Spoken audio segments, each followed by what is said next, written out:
Lena sat on the edge of her bed, staring at the floor. The room was dimly lit by the slivers of sunlight peeking through the closed blinds. She had been there for what felt like hours, the weight of her thoughts pressing down on her shoulders. Depression wasn't a stranger. It was a constant, unwelcome companion. Every morning was a battle. The alarm clock would ring, and Lena would lie there, willing herself to get up. Some days she succeeded, and others she didn't. Today was one of the harder days. She would hear the bustling of the city outside her window. She sounds of people going about their lives. A stark contrast to the stillness in her room. Lena knew she wasn't alone in her struggle. She had friends who understood, who had their own battles with mental health. But that didn't make it any easier. It wasn't that she didn't want to get better. She just didn't know. The effort it took to simply get out of bed seemed insurmountable often. It felt like a burden to be reaching out for help when everyone else had their own problems. After months of this cycle, Lena finally decided she needed help. She called her daughter and made an appointment.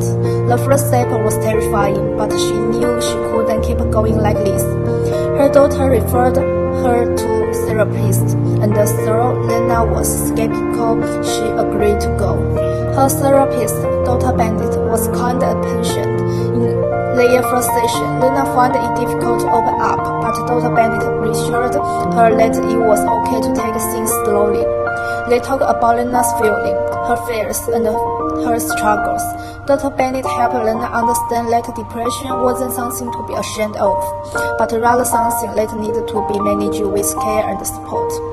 Her symptoms didn't define her as a person, and it was an illness just like any other. Dr. Bennett also encouraged Lena to find something she loved, something that could uncheer her when the darkness felt too overwhelming. Things like exercising and spending time in nature were activities that helped ease other patients. Lena thought about it and realized that painting had always been a passion of hers.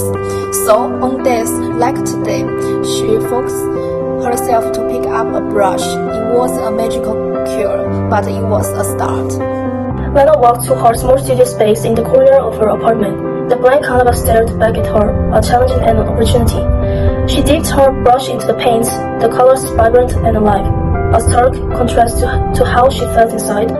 With each stroke, she poured a little bit of herself onto the canvas. Her pain, her hopes, her fears, all of it found a place in her art. Time passed, and Lena lost herself in her work. The world outside faded away, and for a few precious moments, she felt a sense of peace. Her painting wasn't perfect. It was messy and chaotic, much like her mind. But it was hers, a tangible reminder that she could still create, still feel, still exist. As hours ticked by, Lena stepped back to look at her work. It was really massive colors, a representation of her journey. She saw the darkness in the deep blues and blacks, but also the glimmers of hope in the yellows and whites. It wasn't a masterpiece, but it was enough. She felt a sense of accomplishment, a small victory in her ongoing battle. Lena knew that tomorrow might be just as hard, that the darkness would never fully go away, but she also knew that she had the strength to keep fighting, one brushstroke at a time. Lena's story wasn't one of sudden transformation or miraculous recovery. It was about finding small moments of light in the midst of darkness. It was about holding on even when everything inside her screamed to let go. And in those moments of correction, she found a spark of inspiration that kept her moving forward. Lena put down her brush and looked out the window. The city was still bustling, but now she felt a little more connected to it. She wasn't cured, but she was coping, and for Lena, that was enough. With the support of the therapist, her newfound commitment to her art, she began to see that she could navigate this journey one step and one brushstroke at a time.